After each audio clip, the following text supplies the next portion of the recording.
57편 1절에서 11절까지 본문을 말씀을 함께 봉독했습니다. 말씀의 제목은 내 마음이 확정되었사오니 입니다. 우리 다 함께 제목을 따라 하시겠습니다. 내 마음이 확정되었사오니.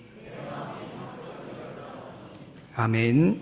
여러분, 시편 57편은 그 표제어에 보면 이런 설명이 기록이 되어 있습니다. 알다스엣에 맞춘 노래라고 그렇게 되어 있습니다. 여러분, 알다스엣이라는 말은 그 음악의 곡조를 뜻하는 단어입니다. 그래서 이 시편 57편은 노래를 부를 때 이렇게 알다스엣이라는 곡조에 맞춰서 불러야 된다라는 그런 의미입니다. 이 알다스엣이라는 말 자체는 어떤 의미를 갖고 있냐면 멸망시키지 마소서라는 그런 의미를 갖고 있습니다. 즉, 여러분, 시편 57편은 어떻게 우리가 노래를 부를 때 어떻게 불러야 되는 시인가 하면 여러분, 정말로 내 인생이, 내 삶이 여러분 인생의 어려움 가운데, 인생의 멸망 길 가운데 있을 때에 하나님의 도우심을 구하는 간절한 노래, 또 간절한 기도가 바로 이 시편 57편의 곡조라고 말하는 것입니다. 그래서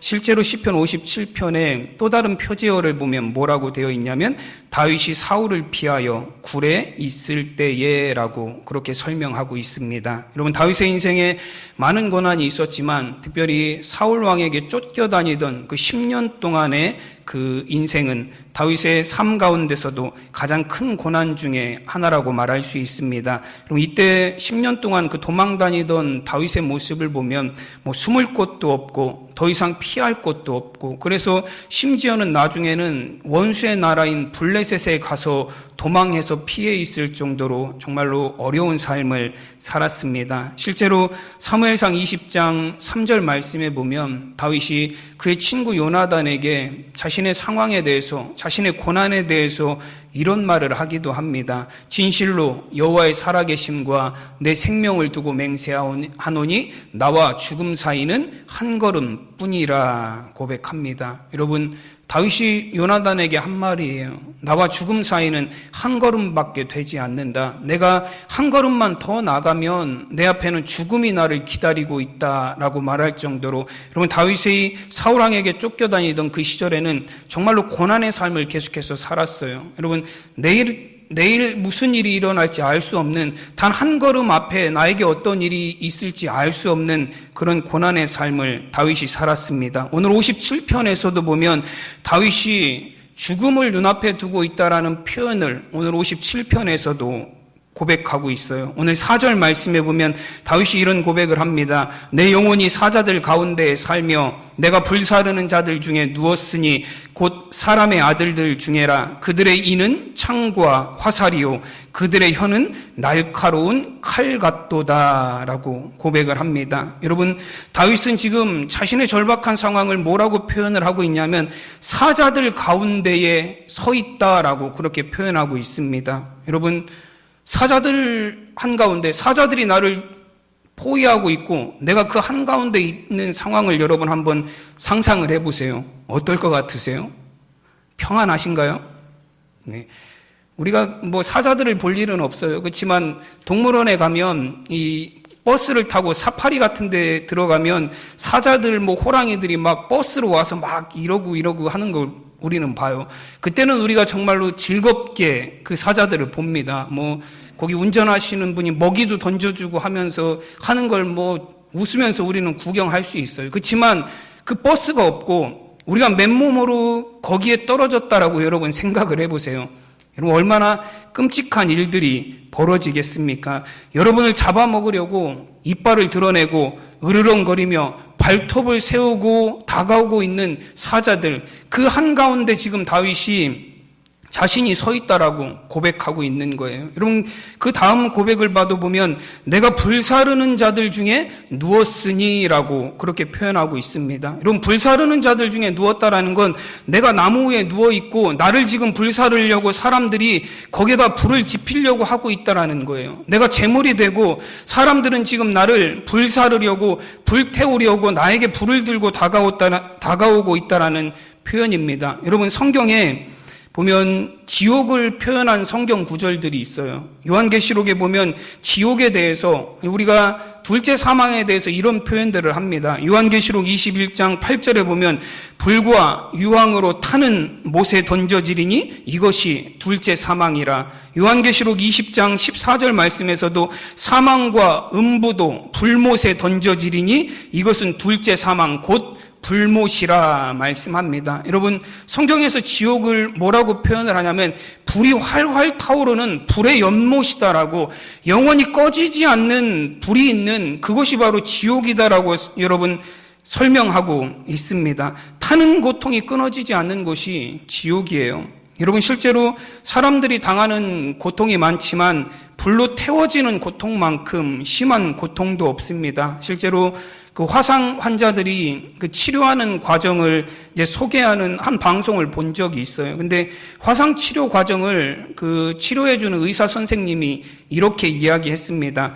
화상 환자가 치료 과정에서 겪는 고통을 흔히 지옥이라고 표현합니다. 광범위 화상의 경우 진물의 양이 많기 때문에 매일 한 번씩 드레싱을 해줍니다. 그 시간대는 환자들이 지옥을 간다는 생각이 들 정도로 고통스러운 게 사실입니다. 그때는 진통제도 소용이 없습니다. 그런 설명을 했어요. 여러분, 불에 탄 고통이 정말로 지옥으로 가는 것 같은 그런 고통이다라고 설명하고 있어요. 여러분, 다윗이 얼마나 힘들었으면, 다윗이 그 대적들로부터, 다윗을 죽이려 하는 자들로부터 다윗에게 닥쳐온 고난이 얼마나 힘들었으면 나를 잡아먹으려는 사자들 한가운데 서 있는 것 같고 내 몸을 불사르는 자들이 내 주변에 있는 것처럼 고통스럽습니다 라고 고백하였겠습니까?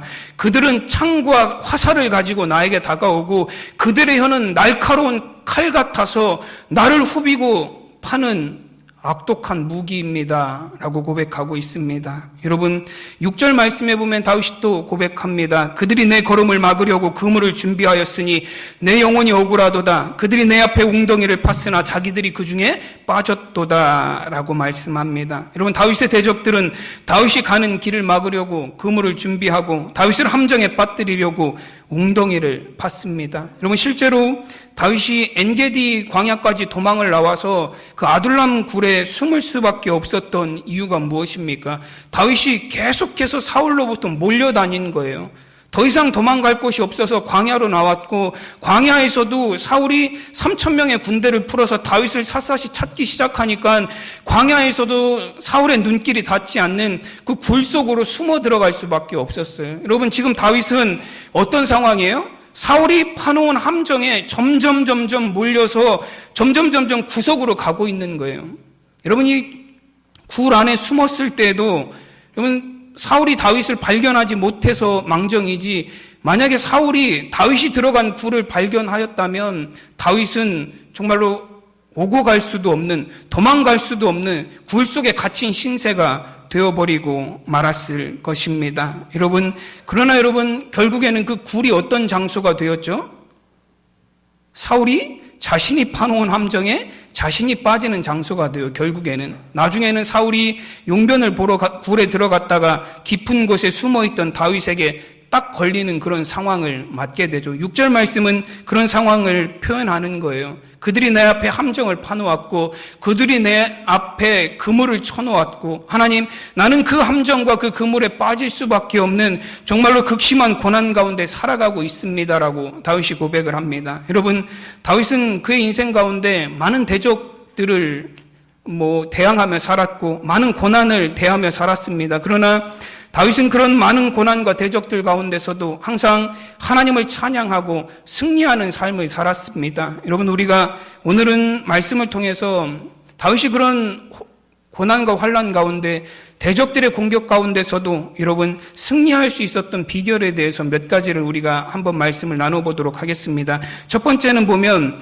다윗은 항상 하나님의 은혜를 구하는 삶, 은혜 안에 머무는 삶을 살았다라는 것입니다. 오늘 1절 말씀에 보면 하나님이여 내게 은혜를 베푸소서, 내게 은혜를 베푸소서, 내 영혼이 주께로 피하되 주의 날개 그늘 아래에서 이 재앙들이 지나기까지 피하리이다 라고 고백을 합니다. 여러분, 다윗은 고난과 위기 가운데서 정말로 사자들 가운데 서 있는 것 같은, 불사르는 자들 가운데 서 있는 것 같은 그런 고난 가운데서 다윗은 하나님 앞에 무엇을 구하냐면, 하나님 나에게 은혜를 베풀어 주시옵소서, 하나님 나에게 은혜를 베풀어 주시옵소서, 은혜를 구합니다. 그리고 하나님께 은혜를 구한 이후에 다윗이 뭐라고 고백하냐면, 내 영혼이 주께로 피하되 주의 날개 그늘 아래에서 이 재앙들이 지나기까지 피하리이다 라고 고백을 합니다. 여러분, 지금 다윗은 더 이상 도망갈 곳이 없어서 막다른 굴 안에 숨어 있는 상황이에요. 근데 다윗이 그 굴 안에 숨어 있는 상황을 뭐라고 표현을 하냐면, 주의 날개 그늘 아래에 재앙이 지나가기까지, 나에게 닥친 이 고난이 지나가기까지 내가 주의 날개 그늘 아래에 피하였습니다 라고 고백을 합니다. 여러분, 그 굴이 지금 다윗에게는 어떤 장소가 되고 있는 거예요? 막다른 골목이 아니라 지금 아둘람 굴이 다윗에게는 재앙을 피하는 하나님의 날개 그늘 아래입니다라는 고백이 나오고 있습니다. 여러분, 주의 날개 그늘이라는 표현은 제가 여러 번 설명을 드렸지만, 여러분, 하나님의 법궤의 그 뚜껑 부분인 속죄소를 상징하는 표현, 속죄소를 나타내는 표현입니다. 법궤 윗부분을 보면 속죄소라고 부르고, 그 속죄소의 윗부분을 천사들이 두 날개로 이렇게 감싸고 있어요. 실제로 여러분 사진을 좀 더 보시면 주의 날개 그늘이 어떤 건지 알 수 있어요. 저게 하나님의 법궤를 모형으로 만들어 놓은 거예요. 그 위에 뚜껑 부분이 속죄소입니다. 그리고 그 속죄소 부분을 누가 날개로 이렇게 덮고 있죠? 천사들이 날개로 그 부분을 이렇게 덮고 있어요. 여러분, 그 속죄소라는 의미는 하나님이 우리의 죄를 속해 주신다라는 의미예요. 그리고 여러분, 하나님의 우리의 죄를 속해 주시는 그 속죄소에서 하나님의 은혜가 시작이 됩니다. 그래서 그 속죄소를 다른 말로 뭐라고 또 부르냐면 시은소라고 불러요. 하나님의 은혜가 시작이 되는 곳. 여러분, 지금 다윗이 주의 날개 그늘 아래에 머물겠다라는, 하나님 나에게 은혜를 베풀어 주시면 이 동굴이 바로 주님의 날개 그늘 아래가 될 수 있습니다. 주님이 나에게 은혜를 베풀어 주시면 이 막다른 곳, 정말로 내가 숨어서 피한 이곳이 모든 재앙이 지나가기까지 숨어 있는 주의 날개 그늘 아래가 될 수 있습니다 라고 고백합니다. 여러분, 짐승들의 배설물이 가득하고, 언제 사울왕이 발견해서 군대를 몰아 쳐들어올지 모르는 그 불안한 동굴이 어떻게 주의 날개 그늘 아래가 될 수 있습니까? 하나님의 은혜가 충만한 곳이, 여러분, 하나님의 은혜가 그곳 가운데 충만하면 그곳이 어느 곳이든지 주의 날개 그늘, 세상의 모든 고난과 재앙이 다 사라질 때까지 우리가 숨을 수 있는 주님의 날개 그늘이 될 수 있습니다. 여러분, 시편 84편에서 고라자손은 이런 고백을 하기도 합니다. 주의 궁정에서 한 날이 다른 곳에서 첫날보다 나은즉 악인의 장막에 사는 것보다 내 하나님의 성전 문지기로 있는 것이 좋사오니 라고 고백을 합니다. 여러분, 주님의 궁정에서 한 날을 사는 것이 다른 곳에서 첫날을 사는 것보다 낫다. 여러분, 하나님의 성전의 문지기로 사는 것이 악인의 장막에서 사는 것보다 낫다라고 고백을 합니다. 여러분, 메시지 성경에서는 이 구절을 조금 더 현대식으로 이렇게 번역을 했어요. 그 내용을 보면, 주님의 집 아름다운 예배 처소에서 보내는 하루가 그리스 해변에서 보내는 첫날보다 낫습니다. 죄의 궁궐에 귀한 손님으로 초대받느니 차라리 내 하나님의 집 마룻바닥을 닦겠습니다 라고 하였습니다. 여러분, 이렇게 보니까 훨씬 더 우리에게 쉽게 이해가 되는 것 같아요. 여러분, 이제 여름이 시작돼서 많은 사람들이 주말마다 해변으로 휴가로 이제 좋은 곳으로 떠나는 그런 시기가 왔습니다. 여러분, 이 시인은 고백하는 것이, 내가 하나님의 집에서 예배하는 것이, 내가 하나님의 집에서 보내는 예배하는 귀한 하루가 세상에 정말로 아름답고 좋은 곳에 가서 첫날을 휴식하고 쉬고 안식하는 것보다 하나님의 성전에서 하나님을 예배하는 그 귀한 하루가 내게는 더욱더 소중합니다라고 고백을 합니다. 여러분, 내가 주님의 성전의 마룻바닥을 닦을지언정 악인의 궁절에서 귀한 손님으로 첫날을 사는 것보다 주님의 성전의 마룻바닥을 닦는 그 하루가 나에게는 더 귀합니다라고 고백을 합니다. 여러분, 어떻게 이런 고백을 할 수 있습니까? 세상 좋은 곳에서 첫날 사는 것보다 하나님의 성전에서 하루 있는 것이 더 좋다라는 고백이 어떻게 나올 수 있습니까? 여러분 실제로 그러신가요? 여러분 실제로 그러신가요? 다 휴가 안 가고 다 교회로 오실 건가요? 여러분 이런 고백이 어찌 있을 수 있습니까? 하나님의 성전에 하나님의 은혜가 있기 때문에 그래요. 여러분 하나님의 성전에 예배하는 그 자리에 우리가 하나님을 찬양하는 그 시간에 하나님의 은혜가 우리에게 임하기 때문에 그렇습니다. 은혜가 우리에게 충만히 임할 때 그 은혜로 말미암아서 여러분 세상의 모든 걱정과 근심이 다 사라지는 거예요. 여러분 세상에 나를 어렵게 만들고 힘들게 만들고 고통스럽게 만들던 모든 재앙이 주님의 은혜 가운데 있을 때 다 지나가게 된다라는 고백이에요. 여러분 다윗에게 아둘람 굴이 어떻게 주의 날개 그늘이 될 수 있습니까?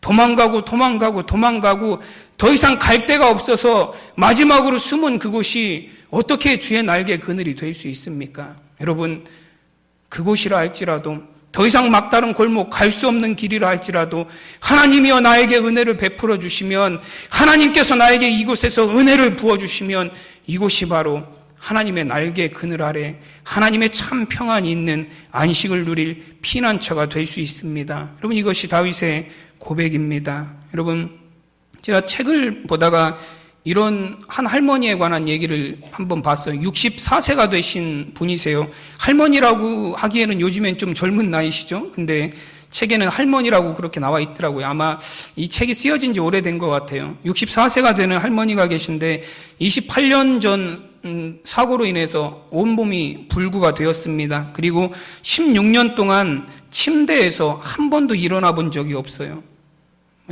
뭐 불구가 됐으니까 16년 동안 침대에서 모든 걸 다 해결하고 사신 거예요. 대소변, 먹는 거 뭐 다. 근데 가장 최근에 감사한 일이 하나가 생겼는데 어떤 일이 생겼냐면 엄지손가락이 움직이기 시작했대요. 온몸이 하나도 안 움직이다가 고개도 못 돌리는 거예요. 온몸이 불구라서. 엄지손가락이 하나가 움직이기 시작해서 그 엄지손가락으로 뭘 하냐면 성경책을 이렇게 넘길 수 있게 되었대요. 엄지손가락을 이용해서 성경의 페이지를 넘길 수 있게 되었다라고 그걸 가지고 감사합니다. 여러분 어떤 방문자가 와서 물었어요. 당신은 혼자 있군요 라고 물었더니 그 할머니가 대답하시기를 네 혼자 있습니다. 그러나 혼자만은 아니에요. 그게 무슨 뜻입니까? 주님께서 끊임없이 나와 함께 하고 계시다라는 걸 전 알 수 있습니다. 얼마나 이렇게 오래 누워 계셨습니까? 16년하고 4개월 동안 누워 있었습니다. 지난 2년 반 동안 침대에서 일어나지도 못했습니다. 그러나 나는 주님을 찬양하고 감사할 일이 많이 있습니다. 그래서 이 사람이 물었어요. 당신의 행복의 원천은 무엇인가요? 당신의 행복의 근원은 무엇입니까? 이 사람이 생각하기에도 참 행복할 이유가 하나도 없는 사람이에요. 28년 전에 사고로 온몸이 불구가 되었고 16년 동안 침대에서 일어나지도 못하고 자기 힘으로 대소변도 가리지 못하고 그럼 아무것도 할 수 없는 거예요. 엄지손가락 하나밖에 안 움직이는 사람이 행복할 수 있는 게 뭐가 있습니까? 이 질문하는 사람의 의도는 그거예요. 당신은 행복할 수 있는 조건이 단 하나도 없는데 당신이 행복할 수 있는 그 원천은 무엇이냐라는 거예요. 그 할머니가 이렇게 대답을 하셨어요. 내 죄가 용서받았다는 것이죠. 그리고 나의 구주 예수님이 크신 사랑 안에 살고 있다는 생각이죠. 내가 세상에 머무는 것이 주님을 기쁘시게 하는 일이라면 나는 여기 누워만 있다 할지라도 나는 감사합니다. 그리고 언제든지 부르시기만 하면 기쁜 마음으로 주님께 가겠습니다. 여러분 이 할머니의 고백이에요. 28년을 평생 환자로 살았고 16년을 침대에서 벗어나지 못하고 누워서만 살았습니다.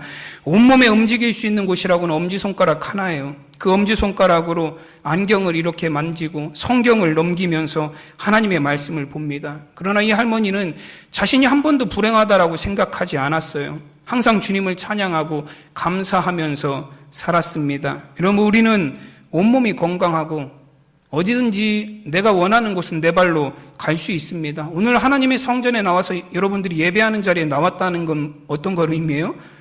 건강해서 여기까지 나올 수 있었다라는 걸 의미해요. 여러분 그런데 여러분 행복하신가요?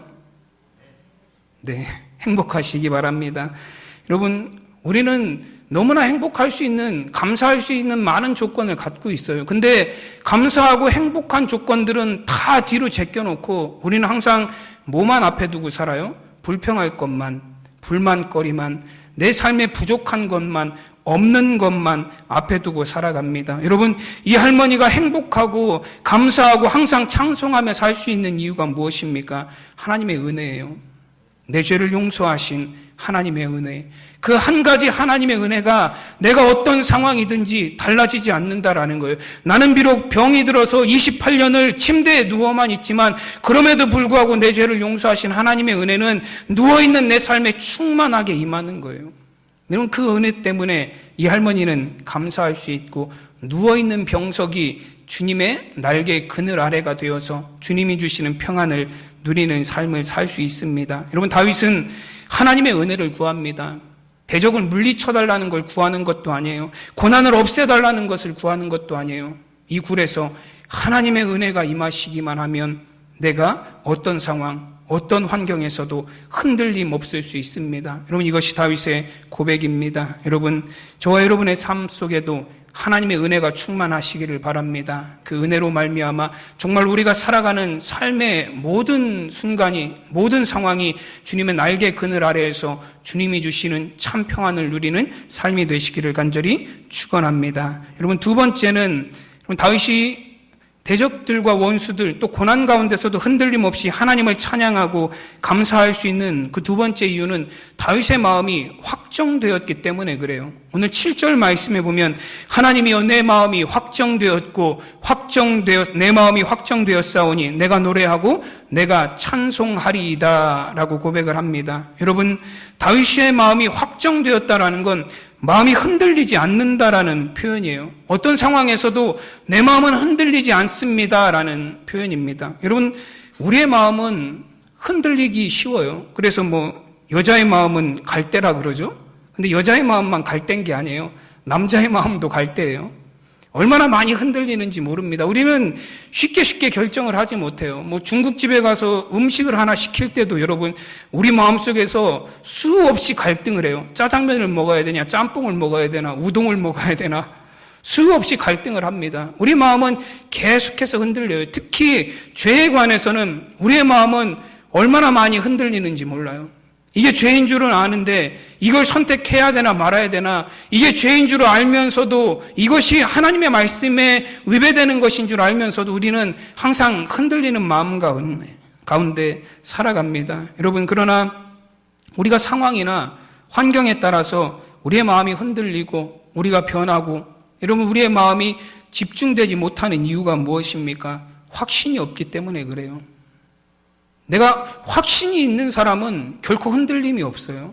이것이 정답이고 이것이 하나님의 말씀이고 이것이 하나님의 뜻이다라는 확신을 갖게 되면 우리는 흔들리지 않아요. 근데 왜 흔들리냐면 확신이 없기 때문에 그래요. 믿음이 없기 때문에 그렇습니다. 여러분, 제가 사도행전 27장의 말씀을 굉장히 여러 번 말씀드렸어요. 한 10번은, 조금 과장해서 한 10번은 말씀드린 것 같아요. 여러분, 사도행전 27장에 보면 사도 바울 일행을 태우고 로마로 가는 이제 배에 관한 이야기가 나옵니다. 여러분, 로마로 가던 배가 풍랑을 만났어요. 유라굴로라는 풍랑을 만나서 그 풍랑이 보름 동안이나 계속됐습니다. 그리고 그 배에 타고 있던 사람들은 다 포기했어요. 이제는 우리는 죽을 거다.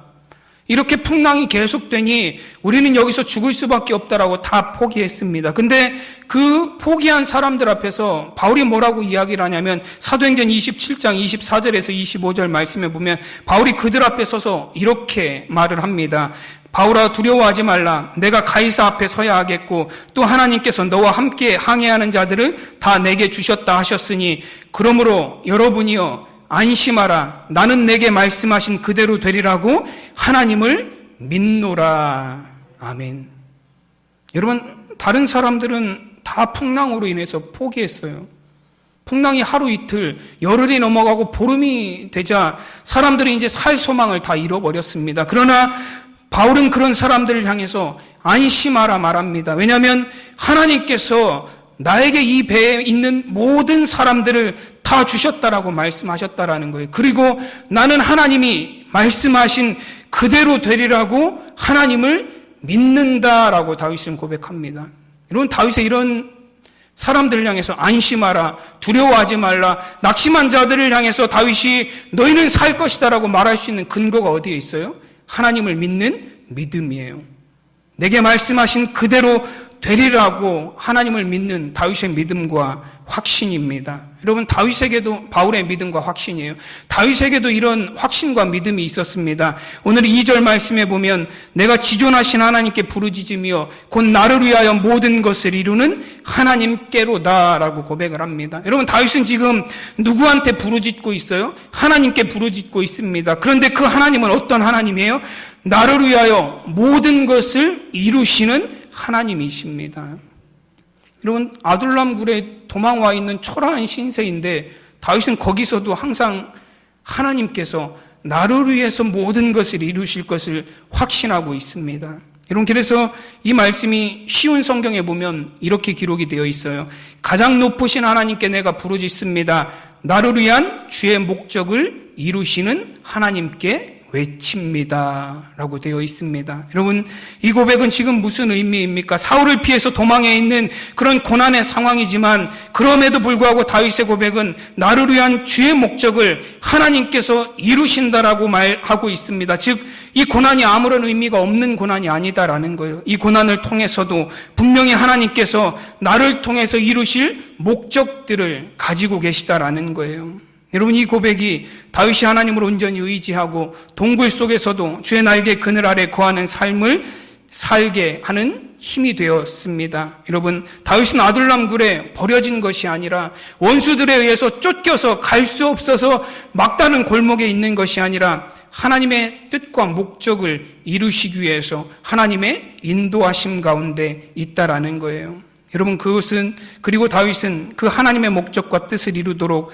인도하시는 하나님 앞에 간절히 부르짖어 고백합니다. 여러분, 우리의 삶의 방향과 목적을 우리가 제대로 알지 못하고 엉뚱한 곳으로 가는 이유가 무엇입니까? 고난과 환난 가운데서 낙심하고 넘어지고 절망하는 이유가 무엇입니까? 하나님의 뜻과 목적에 대한 확신이 없기 때문에 그래요. 여러분, 나를 통해서 이루실 하나님의 목적, 하나님의 뜻에 대한 확신과 믿음을 갖는 저와 여러분이 되시기를 간절히 소원합니다. 여러분, 내 마음이 확정되었고 확정되었사오니, 이 9절의 말씀을 메시지 성경에서는 이렇게 번역을 했습니다. 하나님, 준비가 끝났습니다. 머리부터 발끝까지 단단히 준비했습니다. 여러분, 내 마음이 확정되었다라는 다윗의 고백이 어떤 의미예요? 하나님의 목적, 하나님이 나를 위해서 이루실 목적에 대해서 나는 확신하고 내 준비를 다 마쳤습니다. 하나님께서 일하여 주시옵소서, 나를 이끌어 주시옵소서. 여러분, 이것이 다윗의 고백이에요. 그래서 8절에서 다윗은 내 영광아 깰지어다, 비파야 수금아 깰지어다, 내가 새벽을 깨우리로다 라고 고백을 합니다. 여러분, 다윗은 내가 새벽을 깨운다라고 고백합니다. 여러분, 이것이 어떤 의미이겠습니까? 여러분, 사람이 어찌 새벽을 깨웁니까? 사람이 어찌 새벽을 깨웁니까? 이 정확한 의미는 내가 새벽에 깨어 있겠습니다라는 의미예요. 그래서 8절의 첫 9절의 말씀을 내 영광아 깰지어다라는 9절을 다른 번역본들 성경을 보면 내 영혼아 깰지어다라고 되어 있습니다. 여러분, 깨어 있다라는 건 준비가 되어 있다라는 거예요. 하나님의 인도하심에 따를 준비가 되어 있습니다. 내가 비록 아둘람 굴이라는 굴 가운데 있지만 하나님, 나를 향한 분명한 목적을 하나님이 가지고 계심을 믿습니다. 하나님, 나는 준비가 되었으니 하나님의 목적대로 나를 인도하여 주시옵소서. 하나님, 나는 하나님 앞에 헌신되었으니 하나님, 나의 삶을 주님 앞으로 인도하여 주시옵소서. 여러분, 이것이 다윗의 믿음이고 신앙이었습니다. 여러분, 다윗은 동굴 속에 있었지만 그는 그 안에서도 하나님 앞에 깨어있는 사람이었습니다. 여러분, 하나님께서 다윗을 향한 분명한 목적을 가지고 계시고 계획을 가지고 계시고 인도하심을 확신하였습니다. 그리고 그 목적을 이루기 위해서 지금도 일하고 계시며 그 걸음을 인도하고 계심을 확신하였습니다. 여러분, 이것이 다윗의 신앙입니다. 다윗이 고난과 여러 대적들과 환난 가운데서도 여러분 늘 승리하는 삶을 살 수 있었던 것은 다윗은 항상 하나님의 은혜를 구하는 삶을 살았고, 여러분 하나님께서 나의 삶을 인도하심에 대한 확신을 가지고 깨어있고 준비하는 삶을 살았기 때문입니다. 여러분, 우리의 삶 가운데서도 늘 하나님의 은혜를 구하는 저와 여러분이 되시기를 바랍니다. 여러분, 우리의 삶의 어떤 상황에서도 여러분 하나님의 은혜가 우리의 삶 가운데 충만하시기를 간절히 소원합니다. 그리고 나의 삶을 인도하시고 나의 삶을 향한 분명한 목적을 가지고 계신 그 하나님을 신뢰하며 확신을 가지고 살아가는 저와 여러분이 되시기를 간절히 축원합니다. 기도하겠습니다. 하나님의 은혜와 사랑을 감사드립니다. 하나님, 오늘도 거룩한 주님의 날을 허락하여 주셔서 우리가 하나님 안에 또 하나님 앞으로 나오게 하시니 그 은혜를 감사드립니다. 하나님, 다윗이 사자들 가운데 서 있는 것 같고 불사르는 자들 가운데 서 있는 것 같은 극심한 고난 가운데서도 하나님, 정말 하나님이 그곳에서 은혜를 부어주시기를 기도하는 기도를 드렸습니다. 하나님, 정말 하나님의 은혜가 부어지기만 하면 그 동굴 속이 하나님의 날개 그늘이 된다라고 고백한 다윗처럼 하나님, 우리의 삶 가운데서도 어떤 상황 어떤 환경에서도 날마다 하나님의 은혜를 잃지 않는 삶이 되게 하여 주시옵소서. 내 삶의 자리가 하나님의 은혜가 넘쳐서 날마다 주님이 주시는 평안함을 누리게 하여 주시옵소서. 주님께서 우리의 삶을 인도하심을 믿습니다. 하나님, 때로는 고난을 만난다 할지라도, 때로는 힘든 일을 만난다 할지라도 하나님, 우리의 삶의 걸음을 인도하여 주셔서 우리를 하나님께서 인도하시는 승리의 길로 우리를 가게 하시는 줄로 믿습니다. 그 하나님을 향한 믿음을 갖게 하시고 확신을 갖게 하시고 신뢰하며 깨어 준비하는 성도들이 될 수 있도록 주님 인도하여 주시옵소서. 감사하며 우리 주 예수 그리스도의 이름으로 기도드리옵나이다. 아멘.